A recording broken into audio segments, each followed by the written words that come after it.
And the jazz goes off, and we are live. Welcome to this episode of Simply the Best. I'm your host, Tal Baker-Phillips, and this is the sales podcast brought to you by Lemnis that finds out what it takes to be simply the best in the business. My guest for today loves problem solving. From birthday treasure hunts with his family to complex business challenges, he has never been presented with a problem that he hasn't relished the opportunity to solve. The more creative the solution, the better. So when he noticed that many business owners seem to be encountering the same issues with hiring, training, and managing their sales team, he knew there was something there. He drew on his extensive management, sales, and technical experience to create Pointer, an outsourced sales agency that uniquely provides sales as a service to businesses who don't have the time or resources to effectively manage their own internal sales department.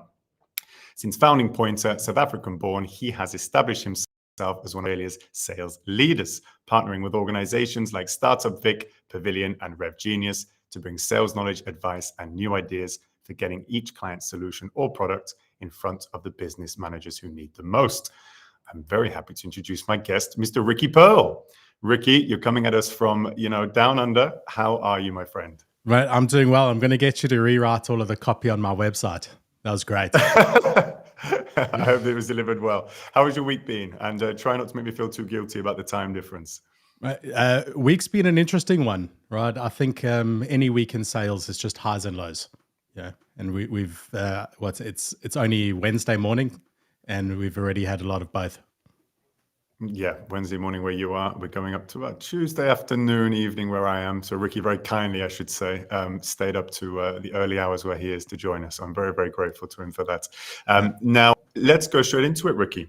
It wouldn't be a sales podcast without a pitch. If you could give us 60 seconds to introduce yourselves, a little bit on top of what I did, to keep our viewers engaged, let them know what you're about so that they know who you are whenever you're ready. Let's hear it.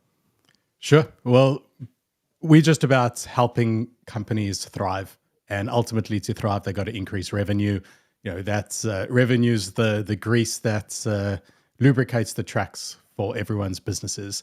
We primarily did that through outsourced sales.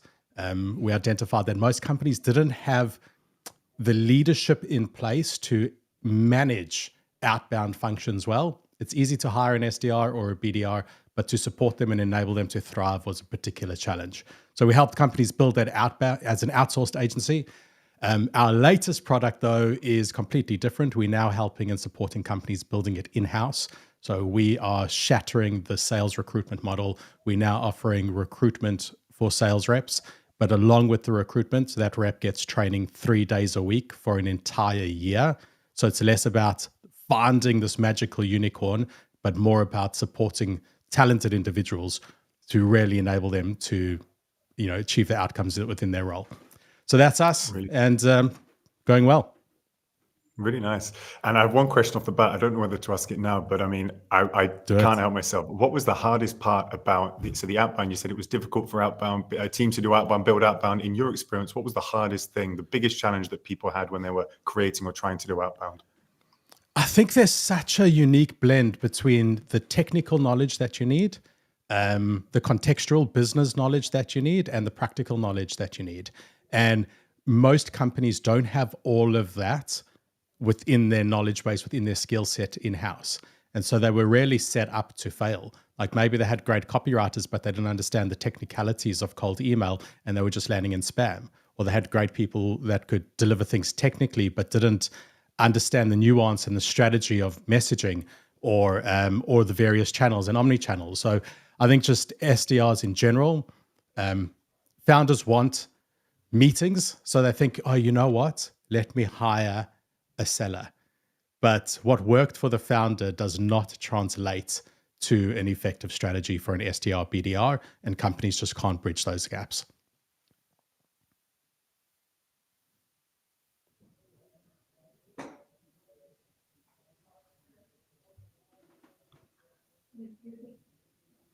I'm not sure if you can hear me, Ricky. My connection, I'm just connecting again. Just give me 1 second. Yeah. I've got you.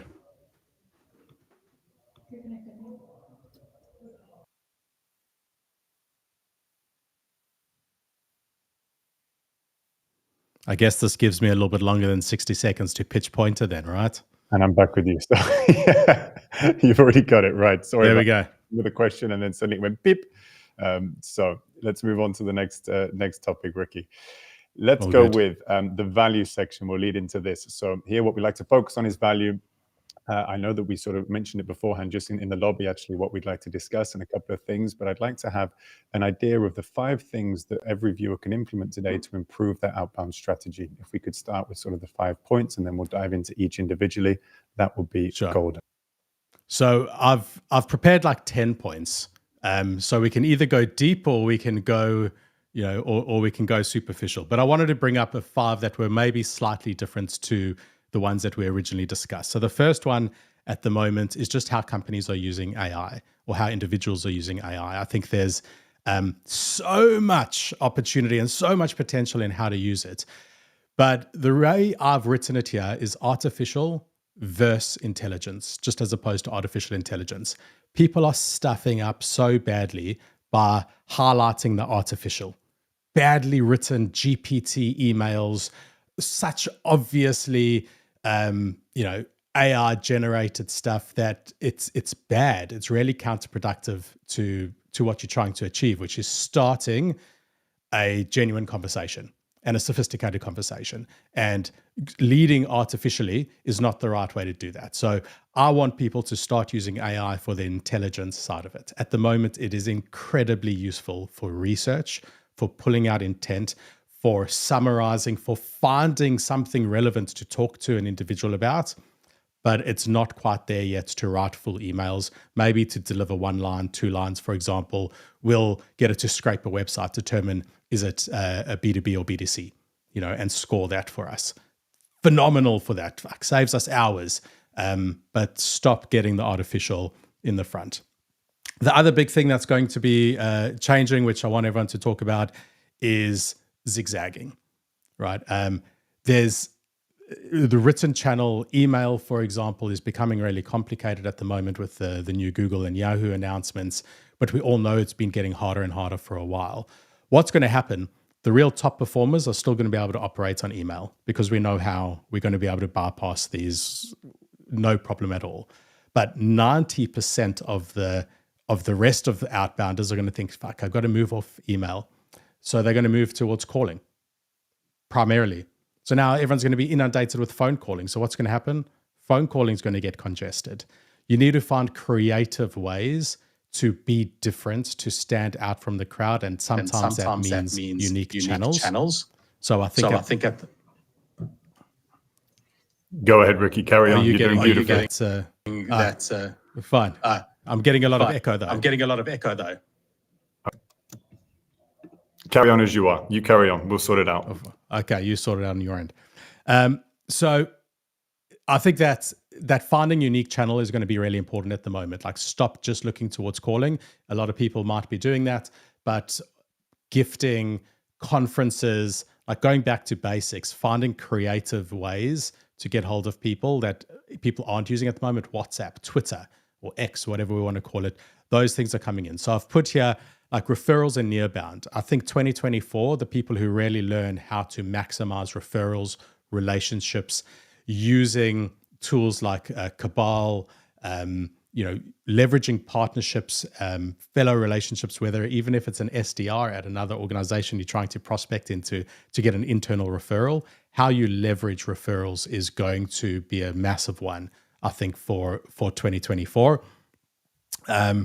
A big one that we have here is just mastering a channel.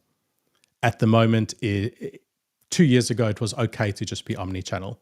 It was okay. You could just, if calling didn't work, then the email would work. If that didn't work, LinkedIn would work. All of the channels are now complicated. Emails become complicated. Calling is going to become even more congested. There's robo-dialing. Like, we know pickup rates are low. LinkedIn, tightening up on limits. Cultures on LinkedIn, people don't like pitch slaps. All of that was fine in 2019. It was easy. Now you really have to master a channel. You'll still be omni-channel for sure, but really focus in, because the channel matters less than the message. You can win on email. You can win on LinkedIn. You can win on calling. You can win on any one of those channels. You can win on not doing any of those and just going to conferences and building relationships, that way too. But whatever you're doing, you're going to have to go deep instead of going wide. I think that's a big theme for me and my team for this year, is really go deep instead of wide. And that includes with how you target accounts. Instead of trying to pluck out 1,000 companies and trying to get meetings with 300 of them, if I had to say to you, you've got 3 accounts, just 3, and if you don't get me a meeting with one of them, you're fired, I bet you'll get me a meeting with one of them. Right? You'll absolutely find a way to get a meeting with one of them. So do that, and then try scale that 300 times rather than starting wide with, I've got 1,000 accounts, how can I go out to all of them and see which ones come back positively? So I think deep versus wide is a big theme for us at the moment. And then I always put this up there, the when, where, why, where, how, what's, those kinds of questions. It's the classics. Nothing's changed. We see all of this noise around us, but fundamentally, nothing's changed. Who you talk to matters more than what you say. When you talk to them matters more than what you say. And why you're talking to them matters more than what you say. So we focus on the what and the where, which are very much about the tactics, like what are we saying and where we're saying it. But it really is those business fundamentals of who you're talking to, why you're talking to them, and when are you talking to them, which is a big one. And that really just brings me up to this big one here to highlight. Sorry, I'm just like dancing around here with all of these buttons that I push. Intent. All right, I think this is a big one. I'm jumping through a lot, Tal. You're going to have to slow me down. I think this is Ricky, I'm with you. As soon as I've got topic. this mic working, you've done a great job so far. So we've just got the Wi-Fi. We're just switching computers right now. You're absolutely great. I've got questions to ask you before you finish that final point, if you'd like. You just go for it. I love it. I'll just be the new host. You can jump off. I'll stick on for an hour and. So annoying. It's so annoying. You have everything set up, and then one thing goes blip, and then it's like, oh no, because there's nothing you can do. You carry as you reach that final point. You want me to jump in with something? No, mate. I'll tell you what. All I can say is, lucky this is a podcast for sellers, because this is what we deal with, right? Nothing ever goes right. You jump into the discovery call, and things aren't exactly what you had prepared, and we just make do. No, but exactly. Now, one thing that I would like to ask, I can go deeper on one of those questions there. In fact, on those points, do you have those pulled up? Because I can go deeper on those particular points there. The one is about going deeper rather than wide, because something that sales teams, I think, do is they run before they can walk, or they try and run before they can walk. Have you got any kind of practical tips or actionable tips that you would say that help people maybe arrange their mindset so that they can start thinking about what to do first and then scale it? Is there anything that you sort of see traps people fall into and things they can avoid as much as things to do? I think it's like, if I really was to summarize it, it is first focus on conversion, then focus on quantity. But until you've got your conversion right, do not bother with quantity. So you really want to be looking at your, if you're looking at your data, it's your connect rate, like it's your dials to connects. And once you're getting your connects, it's how many positive interactions are you having? So connects to, positive outcome, whatever that might be for your organization, or let's just say meetings for lack of a better term. So from connects to meetings, and then from meetings to actually attended meetings, from attended meetings to opportunities, and from opportunities to revenue. You want to map out your full cycle. Depending on how long it takes, you might just stop at, say, all right, well, meetings booked, right? And maybe opportunities from those meetings. Once you've got good conversion rates, then you can say, okay, what can we do to maximize this? But until you have that, just doing volume is not a good solution. It's burnout for your SDRs. It's churning through your total addressable market. And importantly, it's not helping you get better as a business in finding your ideal client profile. You're just shopping for luck, really. So I think that's it. Like, just focus on conversion and numbers. And when you talk about those numbers, an interesting thing would be some metrics in terms of what these teams should aim for. So what should people aim for in terms of dials, in terms of some stats, percentages, maybe conversion rate as well? Sure. What would you say that they should aim for before they can start to scale? Honestly, I'd love to give you one of these wanky influencer stats where it's like 1 in every 4 conversations should turn to a meeting, but that's just like not the reality of it, right? It's I'd caveat everything to say the one thing we don't acknowledge as sellers, we really just take so much and we put it on ourselves. But something that we should acknowledge is that the product we're selling and the market we're selling it into, and even the territory that we're selling, probably makes more of a difference than anything we can do. If you were selling Tableau and data analytics in 2008 or 2009, you didn't have to be a good seller, right? So the conversion rate of, are you going to be 1 in 10 calls or 1 in 4 calls will very much depend on the product market fit and a lot less on your script. But that being said, if you are, say, having 20 conversations and not booking a meeting out of that, people aren't interested. So either they're not interested in what you're saying or they're not interested in what you're selling. So either you've got you're calling the wrong people, you've got the wrong ideal client profile, or your messaging is off. And so then you'll try to tweak that. Yeah, and sorry, which do you find happens more often? I think more often than not, well, the first thing that happens is they change too many variables too quickly, right? So they don't actually get answers. And that's usually from leadership, from founders. They're like, oh, this product can do this for marketers and this for sellers and this for CFOs and this for the HR managers. Call all of them with the message and see.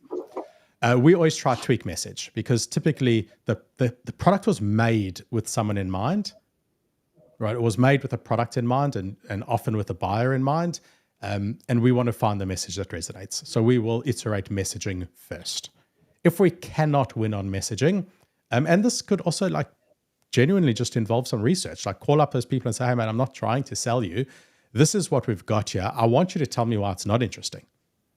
I love those calls.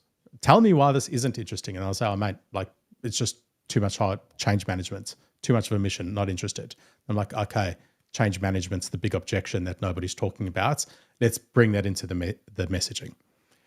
So messaging for us first, and we will sputz around and test different personas.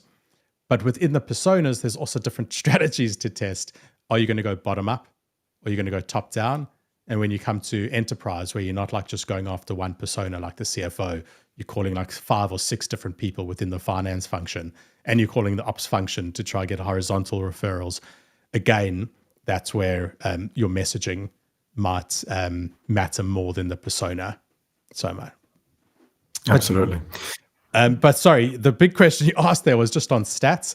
I can tell you so on email, broadly, anything under a 10% reply rate, you really want to be tweaking. If you're getting over 10%, you're doing well. If you're getting over 20%, you're doing extremely well. If you're getting over 30%, you've hit on some kind of magic. But if you're under 10%, you can do better, right? So keep tweaking. If you're over 10%, maybe start working on another campaign, a different idea. For calling, I'd say, in terms of the volume of dials, it's relative to your pickup rate. I think if you're having less than 10 qualified conversations a day, the phone as a channel is going to be very difficult for you. And broadly, out of every 10 conversations that you're having, you'd love one to be of high interest, whether that's a meeting booked or not. If you're less than that, again, you might struggle with your phone as a channel. But everything's relative, right? Because if you're selling $1 million product, well, it's okay if you've got 4 meetings in a month, and one opportunity a month, and 1 in 10 opportunities converts because you're still doing $1 million of business that year. So it's all relative, and anyone who's just throwing blanket numbers at you is just giving bad advice.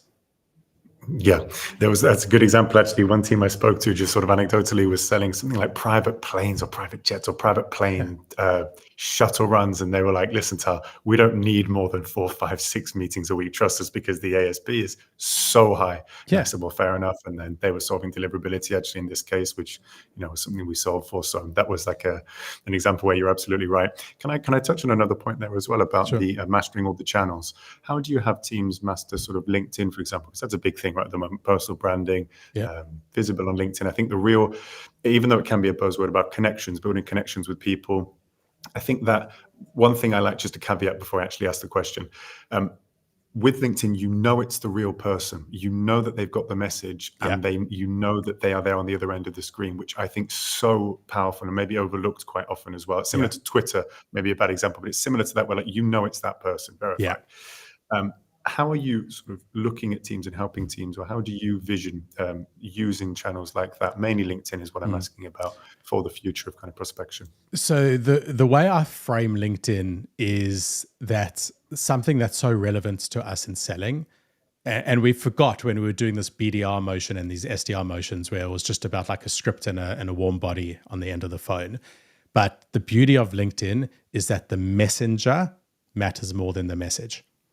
That's why if you're doing something and your CEO is doing something, you could send the same message to the same group of people, and the CEO might get better outcomes because the messenger matters and you have an ability to influence the perception of the messenger.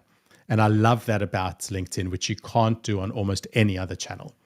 So I think when it comes to it, there's skills and there's knowledge, right? The knowledge of not editing your post in the first hour. You just have to know that. Like that's not a skill. You have to know that, but it's also not something you were born with, like how a baby elephant can walk within 6 minutes. Like it's not instinct. You have to learn these things. They change, so you need to keep your finger in the pulse, and you need to have access to a community like Lemlist or otherwise where you can keep up to date with what's relevant knowledge. And then there's the skill. And like anything, there's skills you need to develop. You need to be able to write. You need to be able to build rapport. You need to be able to come up with content ideas and marketing strategies. Like it's not easy. But yeah, I think the one thing about LinkedIn, which is interesting, is if you're a coachable person, if you're a person that likes challenges and are motivated by numbers, I think there's a lot of like learning built into the platform. Just by being there, just by doing, just by replicating what the top performers are doing, you learn pretty quickly. So it is one of those things that I think you can just learn via osmosis. Yeah. That's exactly the word I was about to use. We're going to clip that, Lily, clip that, because that quote you just said, where it matters more about the sender as opposed to what was it, or whatever it was. Yeah, the messenger matters more than the message. And I learned this from a charity that I was involved in, where we were talking about about climate, and the science is resolved. Everyone understands the science, but the person who gives you the information, if you trust that person, you take it as a fact. So the messenger matters more than the message. And LinkedIn is a channel where you can leverage that. Whereas calling, you're just a random voice on the phone. I don't know if you're sitting next in the building next to me in a country on the other end of the world. In fact, I don't even know these days if you're an AI generated voice. It's genuinely hard. Whereas LinkedIn has that built in, which is amazing if you can leverage it. Absolutely. I love that. I really do. I think that's such a nice way of framing it as well. And it's like, to give an example, it's David Attenborough talking about environmental change as opposed to the head of, some organization talking about it. It's David Attenborough. It's Leonardo DiCaprio talking about it as opposed to someone that they've never heard of before. I mean, like, there's a reason that like celebrities these days have like genuine political power, and their opinion like has sway, whereas like they're not experts in most of the things that they might comment on. But it has an impact because the messenger matters, and you can really shape that up. It does take time though, and that's where there's going to be some conflict with the classic SDR BDR model, because LinkedIn worked really well a few years ago as an outbound channel, as a, like their post, comment on their post, send a connection request, pitch slap. Like you could generate 150 meetings or whatever random number of meetings quite easily doing that. Now you can't. To build up a relationships, to build up a brand, to build up a reputation where who you are has weight, really does take time. And I'm curious to see how companies adjust to that rather than how individuals adjust to it. Because sellers will adjust to bloody anything very quickly, as will marketers. But will a company invest a year in a person whilst they ramp up like this, knowing that the first 3-6 months aren't going to be as effective? Yeah, it's really interesting. And I think one tool that we acquired was Taplio, where we use it to get those sort of post inspiration and Yeah. also understand that, make it quicker and easier for various people. It's something that, to be honest, that Lemlist and Lempi before I even joined did very, very well, where Yeah. they had 6, 10, 15, 20 people, however many it was, all working on the personal brand, giving value to a community and an Yeah. audience. And that's something that you do all the time and a lot of people do. And I think that CEOs will very quickly, to your point, start to realize that, hold on a minute, I've got 10, 20, 30, 40, 50 people, all that could be broadcasting this kind of information to build trust and credibility. And so this brings it on to a point that I was going to talk about at some point here, the return of the full cycle. Because what's interesting now is if we were to take this concept of, right, the messenger matters more than the message, and we're going to have these people selling, who's going to do better on LinkedIn? Someone writing on behalf of your CEO or your seasoned account executives, your industry professionals, your subject matter experts, or a 21-year-old SDR who's just got an activity quota? There's all of a sudden, I think LinkedIn is going to be a little bit more, how do we activate our existing sales team on that platform and on those channels rather than dedicated SDRs? And I think that will do two things. It will draw your AEs more into the prospecting, but not just AEs, like a whole lot of senior members from the team. But it will also lift up SDRs and BDRs because they're going to need to be getting involved into much meatier conversations. And companies are going to have to look at them as longer term investments. We're building their brand, we're building their reputation, we're building their relationships, and we're going to want to retain that for longer. So they will be junior AEs much quicker, and just go into more of a full cycle sales role too. So overall, I think there's going to be some calibrating going on. And I mean, for many reasons, LinkedIn is just one of them. Yeah, and before I go on to some quick fire questions, Ricky, because you've been great at going deep into these points. What would you recommend that viewers, AEs, SDRs, the people likely watching this or seeing the clips, can do now in order to kind of prepare themselves or practice or prepare themselves for the current state and future state of that kind of environment that you mentioned? So, to me, it's a tough one. There's one thing that I find top sellers do that average sellers don't. Oh, there's lots of things, but learning. Those that stopped learning when they were finished university will not achieve the same as those that continue learning until they're 30, 40, 50, 60 and never stop. So if you're listening to podcasts on your run versus music, whatever. I'm not saying you have to listen to podcasts. I also like music on a run. But the people that are still listening to podcasts, still reading books, will more likely go further. So continuous learning. Now, I find it quite overwhelming at the moment. I literally cannot keep up with every bloody GPT prompt. Like it just moves too quickly. And so in that sense, there's a saying, it's called choose your rabbi. You've got to find the one person that you trust, that they can keep you up to speed on this particular topic. Like I will follow Eric Nowoskalski for how to build high intent lists at scale, or Jordan Crawford for how to extract job analytics and job data to deliver intent, or Sam McKenna on how to make personalized messaging on a one-to-one basis. Like these are the people I know that will teach me that. I don't have to worry about it anymore, because as long as I'm staying up to date with their posts, I know I'm going to be cutting edge.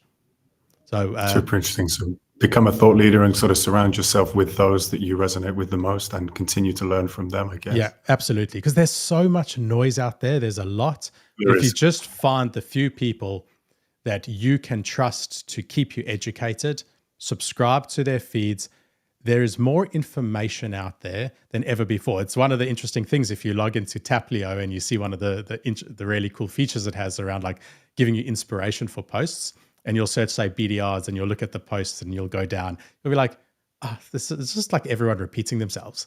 It's not necessarily that there's new content all the time, which for some things like AI there is. But if you just find a good source, one great source, one great community. I made the mistake of joining 30 communities where the side of my Slack looked like, it would make some people nauseous. And now I've learned, no, get involved in 2 or 3 communities and go deep. So that would be my advice. Pick a few people, follow them, and keep learning, because things are changing.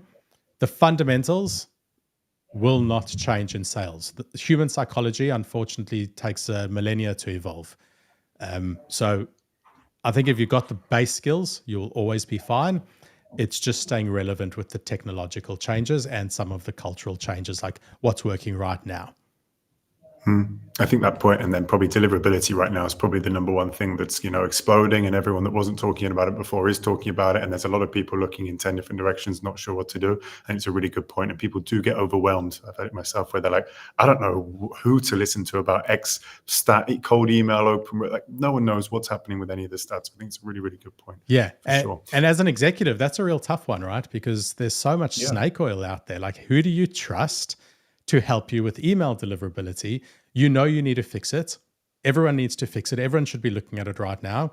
But there's literally 5,000 people saying, I'm the expert and everyone else is wrong. Yeah, absolutely. And on the point about trustworthiness, we've got a question here. So Nastia asks, how do you effectively build the messenger profile so it's trustworthy? The messenger profile as in the LinkedIn profile? I think so, yeah. So, I mean, there's some basics, right? Like the right pictures, the right profiles, like getting the technicals of your actual profile right, with information there, with education, whatever it might be. Like, build a good profile. Having connections builds trust. There's a little bit of social proof. And I think then it's just about the quality of your engagements. Like, if you're engaging with people and you're getting people to engage with you, it's incredibly powerful. Like, one of the things I shared recently, one of the tactics that I'll have in my sales cycle, let's just say I have a discovery call and the company's erring between, like, should I go one way or should I go the other? Right? Like, this is what they're unsure about. I will write a post the next day or the day after that on LinkedIn saying, so many people think that these are 2 great options, but here is why this is the best option. And I'll write it in a way that it's not so obvious that it's directly from my discovery call. Now, what's going to happen is I'm going to have 30, 40, 50 people, 100 people liking my post, commenting, yes, Ricky, 100%, the other way's wrong, your way's right. All of these people are going to be agreeing with me. Before I read this post, I would have sent them a message just like, hey, great meeting with you 2 days ago, whatever it is. So now I know they're probably going to see what's in my feed, because that's the way the LinkedIn algorithm will work. But again, if you just learn these things, you can manipulate them to your benefit. And now this person is going to get social proof from 50 other thought leaders that some of whom they probably respect as well, agreeing with the concept that I try to push in the meeting. Like, you can leverage, you can shape your message by using the other people on LinkedIn. But if they're not there for you, i.e., if I put that out on LinkedIn and nobody comments on my post, nobody likes my post, well, then don't have that credibility. And the way I get people to give to me and like my post and comment on it is by giving to them. So I think fundamentally, if you're honest, if you meaningful, like not just nice post kind of things, and you're giving, both in community and on LinkedIn, I think people will give back. And that's how you build your profile. Yeah, and the point about tribalism as well, isn't it? Where not everyone's ever going to agree, but sure as hell, at one point on the algorithm, they will either not like it, comment, or they will like it, comment, and like and engage anyway. They'll share it internally. They might save it if it's super valuable, and then the repercussions. You come into like this whirlpool of LinkedIn's algorithm, where slowly, or quickly, you start to actually get more engagement because LinkedIn pushes your posts to other people. It's what happens in Twitter, Facebook, YouTube, the same thing. Yeah. And another question. Go ahead. You, of course. No. I was just going to say, the trap that people don't need to fall into is thinking they have to be the thought leader on a topic. I think that's what's holding a lot of people back. They're like, why should I post on being an SDR? I don't, or on whatever topic. I'm not the premier expert in it. And I think when you go into tools like Taplio and you look at inspiration for posts, you start realizing it's just okay to share your story. People just need to trust you as a person, and just being open and honest builds trust. Being the best expert, not always necessary. So I think that's part of it too. So sorry, I just wanted to add Imposter that in. syndrome is killer. No, Yeah. thank you very much. It's great. Another question for you, Ricky, whilst we're here. What are the best ways of finding intent for accounts, and then in brackets, other than Sales Nav and LinkedIn? All right. So it's a great one. Firstly, I don't know, can I give a little shout out? Yeah, of course. Go Sure. ahead. So there's a blog called SaaS Hill, a newsletter. His episode this week was just on intent. So go have a look at it. I'll just bring it up because it is really interesting information. But when it comes to intent, there's a lot of snake oil in intent. A lot of snake oil. You can go pay literally hundreds of thousands of dollars to some of these big companies, and they won't even tell you how they get it. There's some people to follow when you're looking at intent. People like Eric Nowoskalski, Jordan Crawford. There's quite a few. There's a few great tools that help you with intent, but I think you need to have a theory of interest, and that's where it starts. The intent should start with genuine intent and then move on to accessible intent.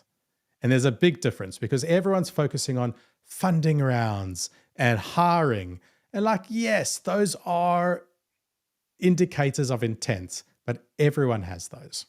So think of what genuinely makes somebody want your product or land up in a situation where they need your product. And then think, all right, if somebody was in that situation, what would they be doing? Right? And so there's lots of then indicators of intent. Attending a trade show is an indication of intent. It's just there's so many. So you can use some interesting tools like Clay, to consolidate a lot of these things. But functionally, I think you've got to understand why they would want to change, what they would look like, and then what's the next step that they might take to indicate that they have that intent. And broadly, that's going to give you the answer. So you can look at everything from dark social, to people visiting your website, to G2 and all of those tools that might sell you some intent data. But the best is to start with an actual theory of change. And if you can find a unique theory of intent, it will do better for you than any of these tools. And I can give you a practical example if you want. Of course. Go ahead. Right. So, for example, we offer SDR and BDR recruitment, or all sales roles recruitment. But what it comes with is training. Right. It comes with training 3 days a week for a year. So, all right, who's interested in this? I could look at companies hiring. That would be an intent indicator, right? They're hiring an SDR. Oh, well, I could go sell them. Hey, we could recruit the SDR for you. And that's where people might typically stop and say, oh, there's my intent indicator.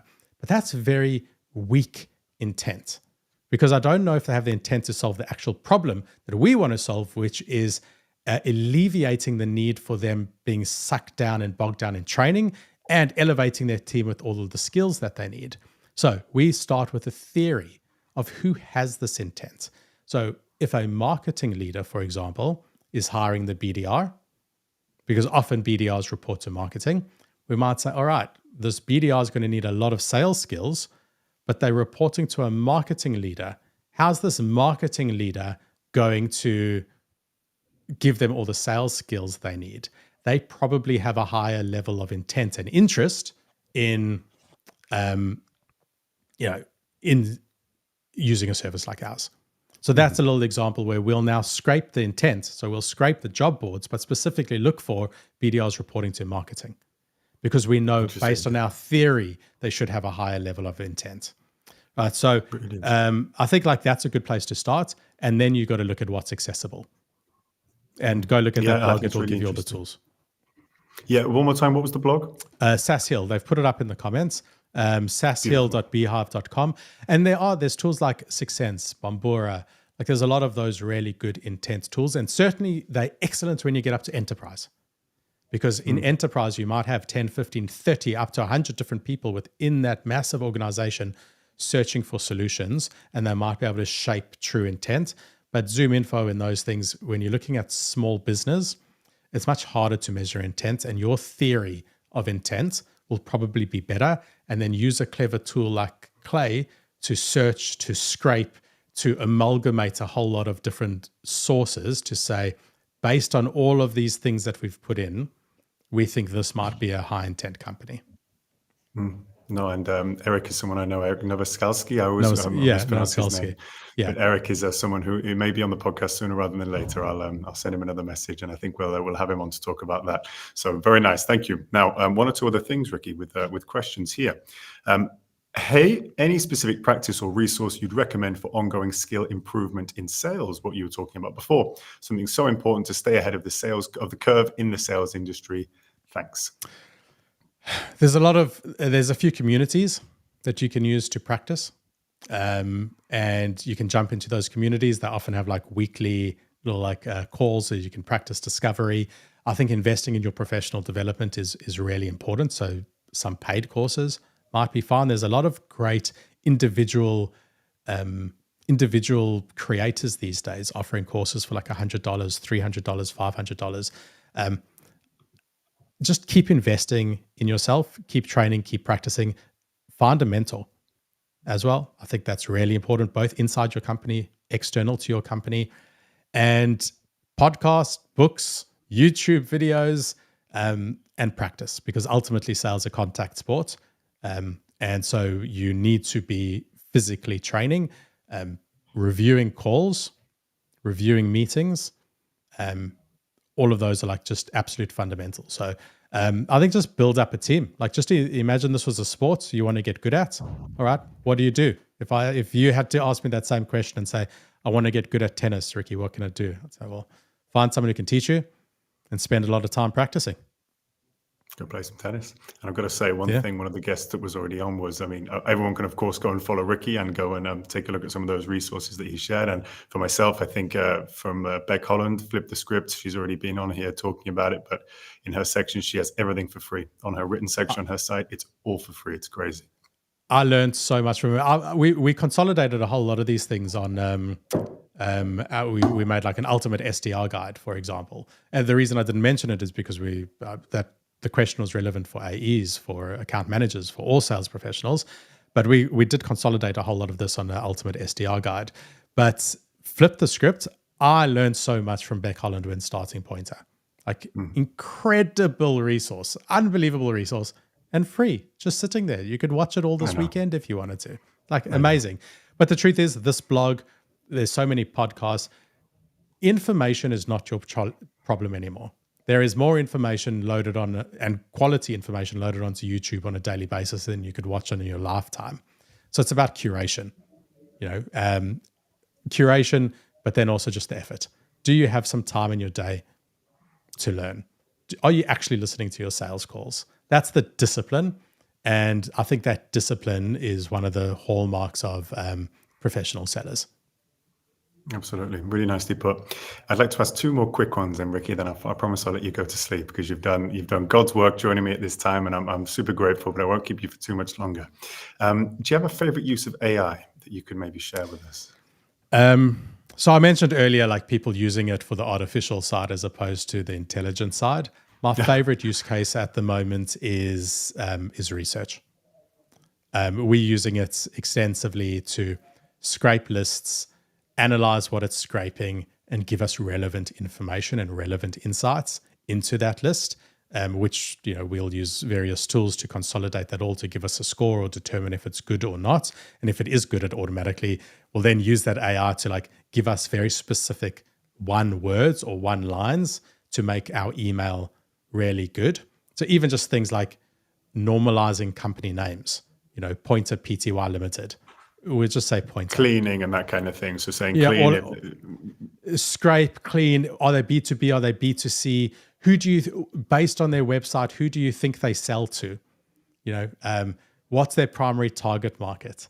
Like there's just so much that you could ask ChatGPT once it's scraped the sum of knowledge from that company that gives you relevant insights. That company research now, which used to be a big part of what you had to do as a seller, can be down to seconds and better than what you could. So that to me at the moment is the best use of AI, because it's also safe. It's not going downrange. It's not going out. It's educating you. It's the intelligence side of it, and it's making you more intelligent, you more insightful into the companies that you're trying to sell to. How you use that in your prospecting, that's when you start getting into the gray of people stuffing up. My inbox is just filled with the most useless emails you could ever imagine because of AI. Whereas if somebody called me to say, hey, Ricky, we actually just noticed you loaded a new page on your website around this new recruitment product. That's super interesting. Tell me, have you locked in on an ATS to use for your recruitment package? That would have been hyper relevant. That all could have been done through clever use of AI, scraping the new pages loaded for these search terms. So data research is my favorite use case at the moment. I did a few posts on that actually, and that did very, very well. The usage of just a simple prompt, ask about lagging, leading indicators for a particular ICP based on something very, very, very good. People, I think, are seeing the value in that for sure. And with a few simple inputs like your value prop, everyone knows that the ICP, everyone knows what their ICP is. Everyone has an idea of what they think their ICP is. I should phrase it better. It does allow you to get a lot of information like that. You can go, really, the use cases are limitless. In Australia and often in Europe, for example, we won't use the VP titles. In Australia, a director is like an owner of the business. It's a senior title. So you might have managing director, executive director, whereas director in the US might be a mid-level manager. So even just us asking ChatGPT to say what naming convention do they use for their titles, if they're using this naming convention, well, then please look for 1, 2, and 3. And if they're using that naming convention, look for A, B, and C. It's amazing what you can do. And I think if people aren't using it for that, if you're spending a lot of time actually researching companies and not using AI to help you with it, then I just saw a quick question pop up there saying, would you include video email in emails and all of that?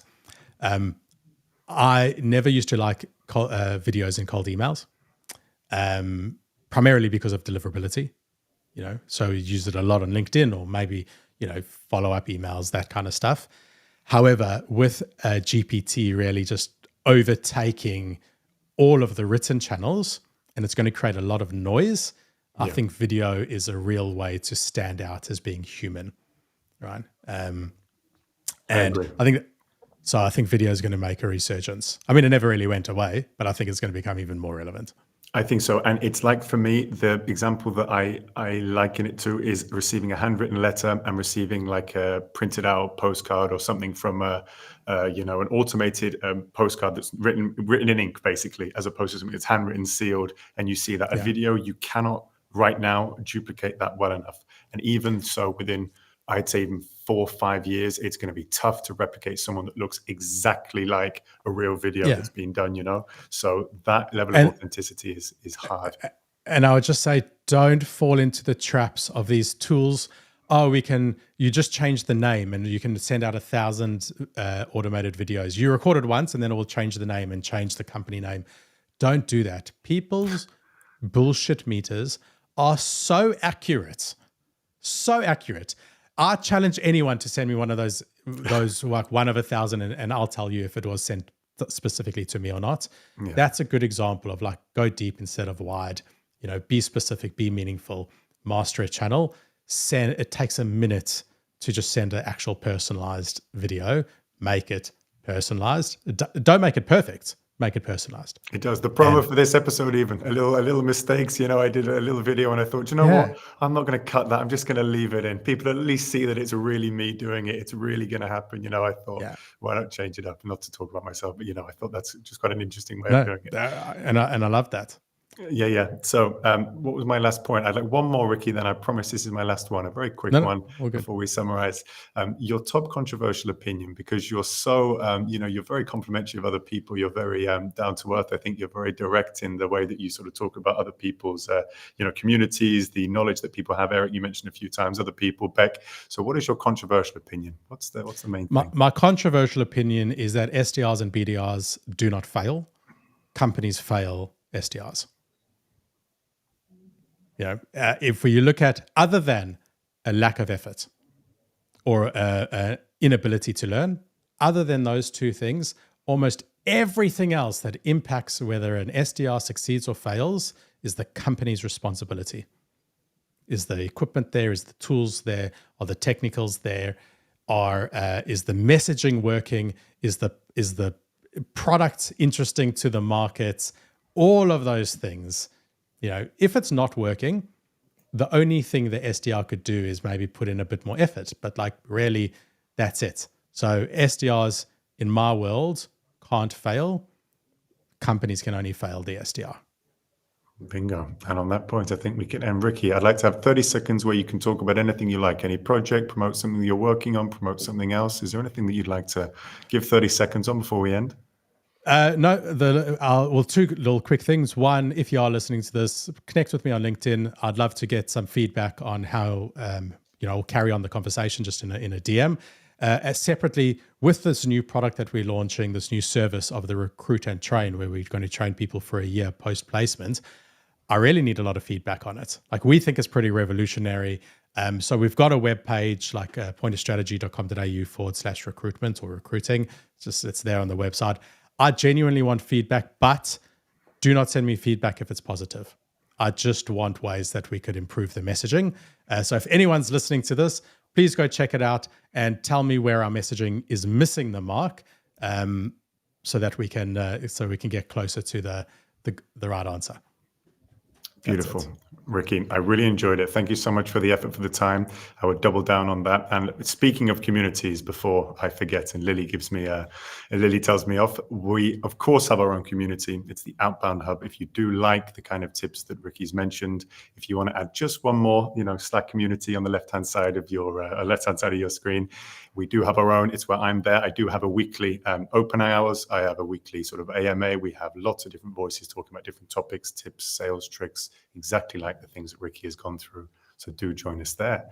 And apart from that, Ricky, it's been an absolute pleasure. You have been simply the best, my friend. Thank you so much for joining me. Right. And I will see Thank you for soon. having me on. Thank you. Bye-bye, guys.